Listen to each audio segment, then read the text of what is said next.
பேரறிஞர் அண்ணாவின் 56வது நினைவு தினத்தை முன்னிட்டு திமுக சார்பில் முதலமைச்சர் மு.க.ஸ்டாலின் தலைமையில் சென்னையில் அமைதி பேரணி நடைபெற்றது. வாலாஜா சாலையிலிருந்து அண்ணா நினைவிடம் வரை 2 கிலோமீட்டர் தூரம் நடைபெற்ற இந்த பேரணிக்காக காமராஜர் சாலையில் போக்குவரத்து மாற்றம் செய்யப்பட்டது. அமைதி பேரணியில் திமுக பொதுச் செயலாளர் துரைமுருகன், பொருளாளர் டி.ஆர். பாலு, துணை முதல்வர் உதயநிதி ஸ்டாலின் உள்ளிட்ட திமுக நிர்வாகிகள், அமைச்சர்கள் மற்றும் தொண்டர்கள் பங்கேற்றனர். மெரினா கடற்கரையில் உள்ள மறைந்த முதல்வர் அண்ணாவின் நினைவிடத்தில் முதலமைச்சர் ஸ்டாலின் மலர் வளையம் வைத்து மலர் தூவி மரியாதை செலுத்தினார். தொடர்ந்து கலைஞர் நினைவிடத்திற்கும் சென்று முதலமைச்சர் ஸ்டாலின் மரியாதை செலுத்தினார்.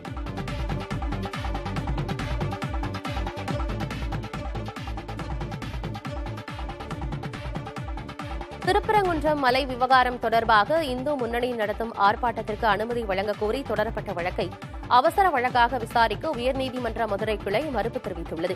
கோயில் முன்பாக ஆர்ப்பாட்டம் நடத்த காவல்துறையினர் அனுமதி மறுத்துவிட்டனர். ஆனால் இந்த ஆர்ப்பாட்டத்திற்கு அனுமதி வழங்க உத்தரவிடக் கோரி உயர்நீதிமன்ற நீதிபதி தனபால் முன்பு இந்து முன்னணி அமைப்பினர் அவசர முறையீடு செய்தனர். அப்போது அவசர வழக்காக விசாரணை செய்ய முடியாது என தெரிவித்த நீதிபதி, வழக்கறிஞர் மனுவாக தாக்கல் செய்தால் விசாரணைக்கு எடுத்துக் கொள்வதாக அறிவுறுத்தினார்.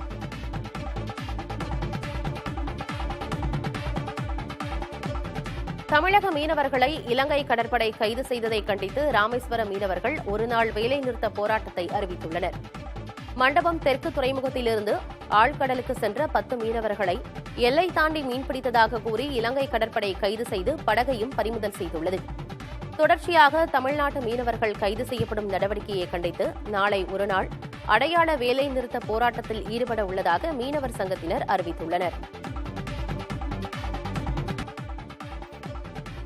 ராணிப்பேட்டை சிப்காட் காவல் நிலையத்தின் மீது நள்ளிரவில் பெட்ரோல் குண்டு வீசிய சம்பவம் அதிர்ச்சியை ஏற்படுத்தியுள்ளது. இருசக்கர வாகனத்தில் முகமூடி அணிந்து சென்ற 2 பேர் காவல் நிலையத்தின் மீது 2 பெட்ரோல் குண்டுகளை வீசிவிட்டு தப்பி சென்றுள்ளனர். காவல் நிலையத்தின் இரும்பு கேட் பூட்டப்பட்டிருந்த நிலையில் அதன் மீது பெட்ரோல் குண்டை விழுந்ததால் பெரும் அசம்பாவிதம் தவிர்க்கப்பட்டது. இதுகுறித்து ராணிப்பேட்டை மாவட்ட காவல் கண்காணிப்பாளர் நேரில் ஆய்வு செய்தார். இது தொடர்பான சிசிடிவி காட்சிகளை ஆய்வு செய்து சந்தேகத்தின் அடிப்படையில் 10க்கும் மேற்பட்டோரை பிடித்து விசாரித்து வருகின்றனர்.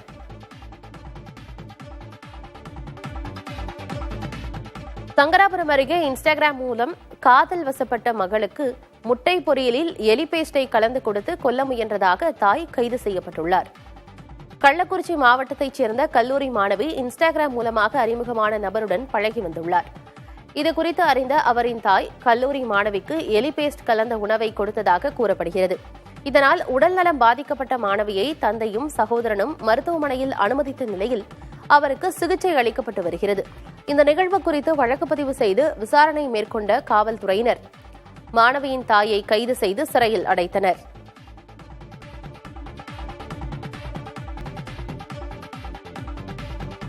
தெலங்கானாவின் மக்கள் தொகையில் 50% அதிகமாக பிற்படுத்தப்பட்ட வகுப்பினர் அங்கம் வகிப்பதாக சாதிவாரி கணக்கெடுப்பில் தெரியவந்துள்ளது.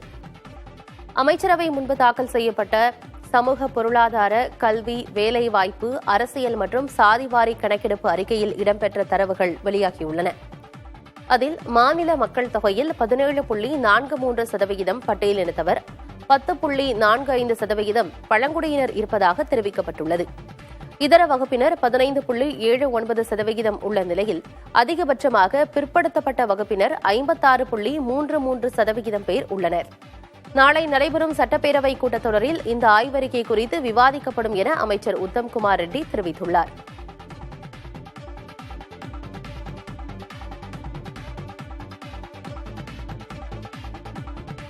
மகாராஷ்டிரா முதலமைச்சர் பட்னாவிஸ், துணை முதலமைச்சர் ஏக்நாத் ஷிண்டே இடையேயான உறவில் விரிசல் ஏற்பட்டுள்ளதாக சிவசேனாவின் உத்தவ் தாக்கரே பிரிவு மூத்த தலைவர் சஞ்சய் ராவத் தெரிவித்துள்ளார்.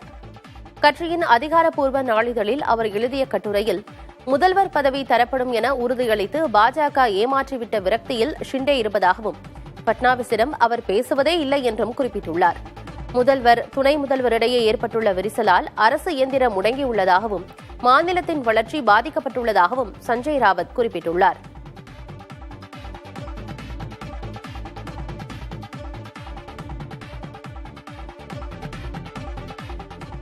இளையோர் மகளிர் T20 உலகக்கோப்பையை வென்ற இந்திய அணிக்கு 5 கோடி ரூபாய் பரிசு அறிவிக்கப்பட்டுள்ளது. பிசிசியின் எக்ஸ் பக்கத்தில் வெளியிட்டுள்ள பதிவில் இந்திய அணியில் இடம்பெற்ற வீராங்கனைகள், பயிற்சியாளர் நூஷின் அல் கதீர் உள்ளிட்ட குழுவினர், உதவியாளர்கள் என அனைவருக்கும் பரிசுத் தொகை பகிர்ந்தளிக்கப்படும் என தெரிவிக்கப்பட்டுள்ளது. தொடர்ந்து 2வது முறையாக கோப்பையை வென்ற இளையோர் மகளிர் அணி இந்திய கிரிக்கெட்டிற்கு பெருமை சேர்த்துள்ளதாக பிசிசிஐ தலைவர் ரோஜர் பின்னி வாழ்த்து தெரிவித்துள்ளார்.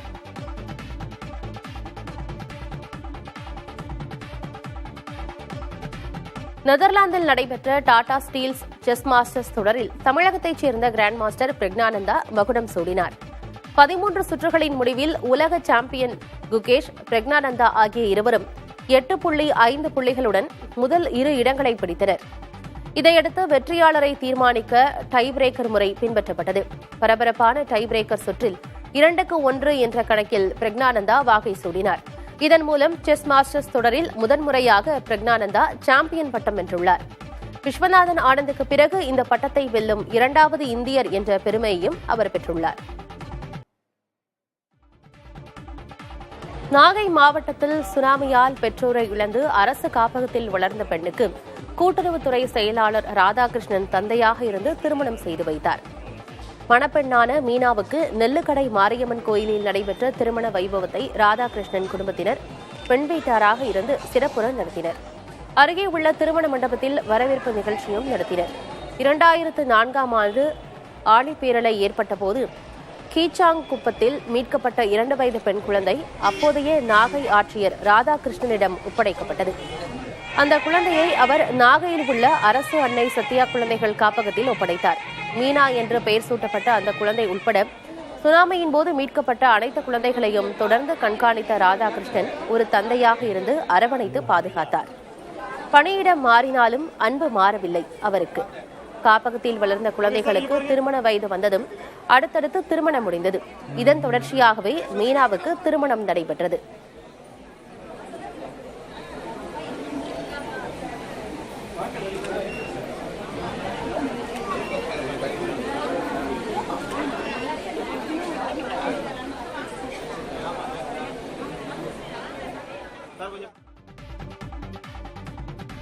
மதுரையிலிருந்து தேனி வழியாக போடி நாயக்கனூர் வரையிலான அகல ரயில் பாதையில் 110 கிலோமீட்டர் வேகத்தில் மின்சார ரயில் இன்ஜினை இயக்கி சோதனை ஓட்டம் நடைபெற்றது.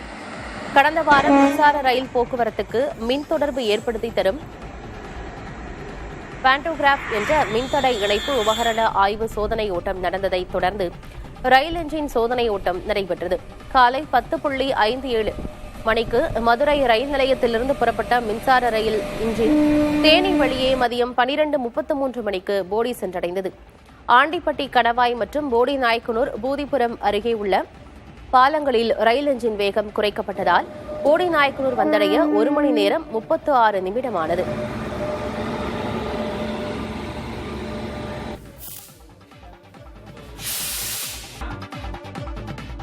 சித்தா பட இயக்குநர் அருண்குமாரின் திருமண நிகழ்வில் விக்ரம், விஜய் சேதுபதி, எஸ்.ஜே. சூர்யா உள்ளிட்டோர் கலந்து கொண்டு மணமக்களை வாழ்த்தினர். 2014ஆம் ஆண்டு பண்ணையாரும் பத்மினியும் திரைப்படத்தின் மூலமாக இயக்குநராக அறிமுகமானவர் அருண்குமார். பின்னர் விஜய் சேதுபதியை வைத்து சேதுபதி, சிந்துபாத் என 2 படங்களை இயக்கினார். தொடர்ந்து 2023ஆம் ஆண்டு சித்தார்த்தை வைத்து இயக்கிய சித்தா படம் நல்ல வரவேற்பை பெற்றது. தற்போது விக்ரம் நடிப்பில் வீரதீர சூரன் படத்தை இயக்கியுள்ளார். இந்த படம் மார்ச் 27ஆம் தேதி வெளியாகிறது.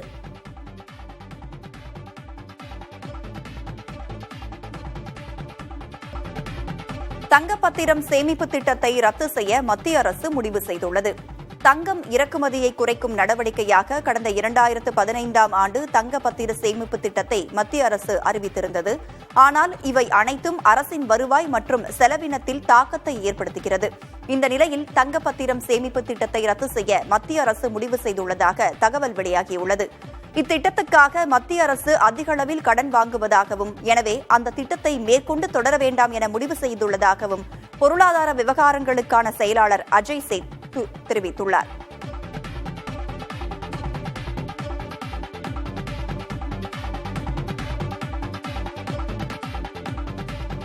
இடைத்தேர்தல் நடைபெறும் ஈரோடு கிழக்கு தொகுதியில் பெரியார் குறித்த துண்டு பிரசுரம் விநியோகித்த போது நாதாக மற்றும் தபேதிக இடையே நேரிட்ட மோதல் தொடர்பாக 8 பேர் மீது வழக்கு பதிவு செய்யப்பட்டுள்ளது.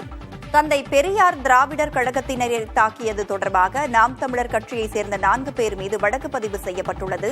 அதேபோல் நாம் தமிழர் கட்சியினருக்கு கொலை மிரட்டல் விடுத்ததாக தந்தை பெரியார் திராவிடர் கழகத்தினர் 4 பேர் மீதும் காவல்துறையினர் வழக்கு பதிவு செய்துள்ளனர். பெரியார் மீது அவதூறு பரப்புவோரை புறக்கணிக்க கோரி பன்னீர்செல்வம் பூங்கா அருகே துண்டு பிரசுரம் விநியோகித்த தந்தை பெரியார் திராவிடர் கழகத்தினர் தாக்கப்பட்டனர். இதனையடுத்து இரு தரப்பினரின் புகாரின் அடிப்படையில் இந்த வழக்குகள் பதிவு செய்யப்பட்டுள்ளன.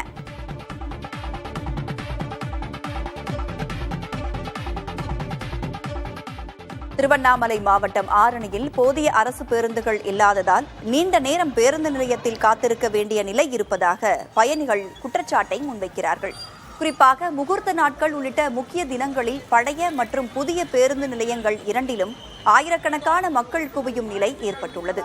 அரசு பேருந்துகள் கிடைக்காததால் வீடு திரும்ப முடியாமல் 3 மணி நேரம் வரை காத்திருக்கும் சிரமம் ஏற்படுவதாக பெண் பயணிகள் வேதனை தெரிவிக்கின்றனர்.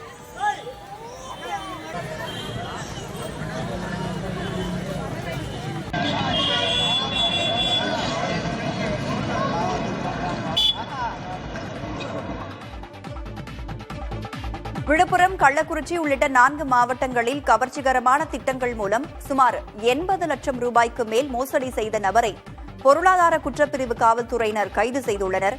கள்ளக்குறிச்சி மாவட்டம் வானவபுரத்தைச் சேர்ந்த ஜான் கென்னடி என்பவர் தங்க சேமிப்பு திட்டம், கார் வாங்கும் திட்டம், பணம் இரட்டிப்பு திட்டம் என கூறி 4 மாவட்டங்களைச் சேர்ந்த 300க்கும் மேற்பட்டோரிடமிருந்து பணத்தை வாங்கியுள்ளார். ஆனால் பணத்தை திருப்பித் தராமல் மோசடி செய்ததாக பாதிக்கப்பட்ட நபர் விழுப்புரம் பொருளாதார குற்றப்பிரிவில் புகார் மனுவை கொடுத்திருக்கிறார். அதன் அடிப்படையில் ஜான் கென்னடியை காவல்துறையினர் கைது செய்து சிறையில் அடைத்தனர்.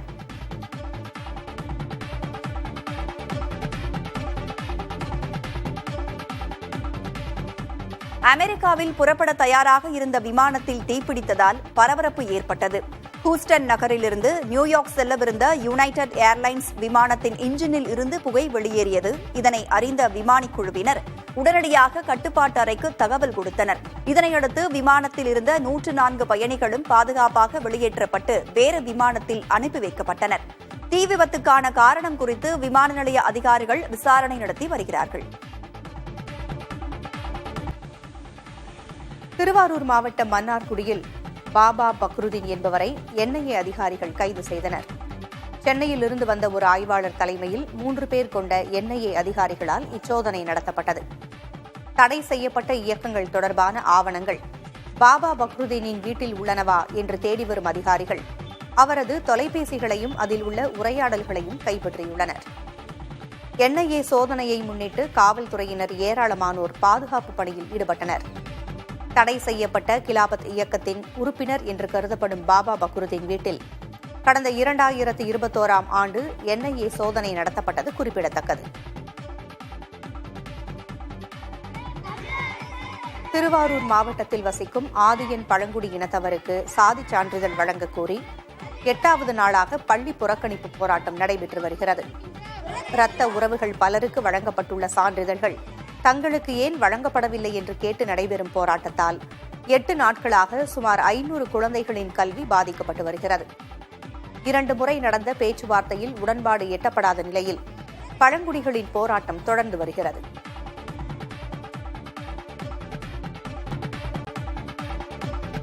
கடலூர் மாவட்டம் விருத்தாச்சலத்தில் நெல்மணிகளை பாதுகாத்து வைக்க இடமில்லாததால் குப்பை போல சாலை ஓரத்தில் நெல்மணிகளை குவித்து வைத்திருப்பதாக விவசாயிகள் வேதனையுடன் தெரிவித்துள்ளனர்.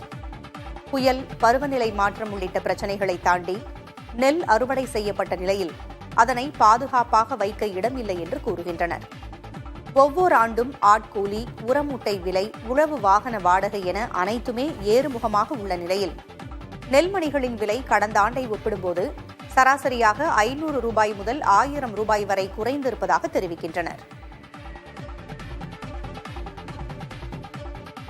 போன வருஷம் 2500 ரூபா நெல் விற்றுது. இந்த வருஷம் 1000 ரூபாய் 1200 ரூபா தான் சார் விற்கிது. இதனால ரொம்ப கஷ்டமாக நகையை பேங்க்கில் அடகு வச்சு இது பண்ணுறோம். பேங்க்குக்கு வட்டி கட்ட கூட எங்களால் முடியாது. அடுத்து வைக்கிறது கூட இடம் இல்லாமல் ரோட்டில் கொட்டி மழை நனைச்சி வீணாக போகுது சார். இது பார்த்து தமிழ்நாடு அரசு எங்களுக்கு ஏதாவது ஒரு உதவி பண்ணுவோம். நெல் விலையும் உயர்த்த மாட்டேங்கிறாங்க தமிழ்நாடு அரசு. தெலுங்கு படமான காமி படம் நெதர்லாந்தின் ரோட்டர்டமில் வரும் வரும் 9ஆம் தேதி வரை நடைபெறும் சர்வதேச திரைப்பட விழாவில் திரையிட தேர்வாகியுள்ளது. வித்யாதர் ககிதா இயக்கிய இந்த படம் கிட்டத்தட்ட 6 வருடங்களுக்கு பிறகு கடந்த ஆண்டு மார்ச் மாதம் வெளியானது. பாக்ஸ் ஆபீஸில் மாபெரும் வெற்றி பெற்ற இந்த படம் நடிகர் விஸ்வக் சென் கரியரில் மறக்க முடியாத படமாக அமைந்தது. சாந்தினி சௌத்ரி கதாநாயகியாக நடித்திருந்த இந்த படத்தில் அபிநயா முக்கிய கதாபாத்திரத்தில் நடித்திருந்தார். நெதர்லாந்தில் நடைபெற்ற டாடா ஸ்டீல்ஸ் செஸ் மாஸ்டர்ஸ் தொடரில் தமிழகத்தைச் சேர்ந்த கிராண்ட் மாஸ்டர் பிரக்ஞானந்தா மகுடம் சூடினார். 13 சுற்றுகளின் முடிவில் உலக சாம்பியன் குகேஷ், பிரக்ஞானந்தா ஆகிய இருவரும் 8.5 புள்ளிகளோடு முதல் 2 இடங்களை பிடித்தனர். இதையடுத்து வெற்றியாளரை தீர்மானிக்க டை பிரேக்கர் முறை பின்பற்றப்பட்டது. பரபரப்பான டை பிரேக்கர் சுற்றில் 2-1 என்ற கணக்கில் பிரக்ஞானந்தா வாகை சூடினார். இதன் மூலம் செஸ் மாஸ்டர்ஸ் தொடரில் முதன்முறையாக பிரக்ஞானந்தா சாம்பியன் பட்டம் வென்றுள்ளார். விஸ்வநாதன் ஆனந்திற்கு பிறகு இந்த பட்டத்தை வெல்லும் 2வது இந்தியர் என்ற பெருமையையும் பிரக்ஞானந்தா பெற்றுள்ளார்.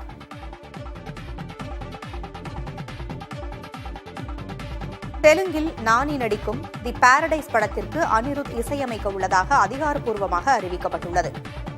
அதன்படி அனிருத் இசையமைக்கும் 3வது நானி படமாக இது அமைந்திருக்கிறது. இதற்கு முன்பு நானியின் ஜெர்சி, கேங்ஸ்டர் படத்திற்கு அனிருத் இசையமைத்திருந்தார்.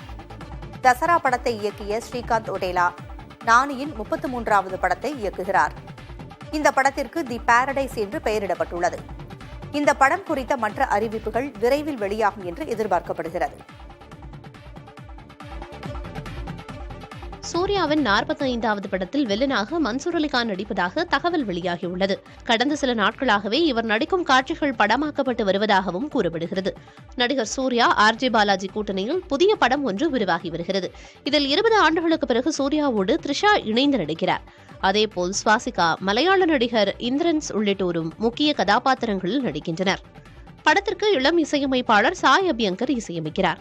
சூர்யா 45 திரைப்படத்தின் படப்பிடிப்பு பணிகள் விறுவிறுப்பாக நடைபெற்று வருகிறது.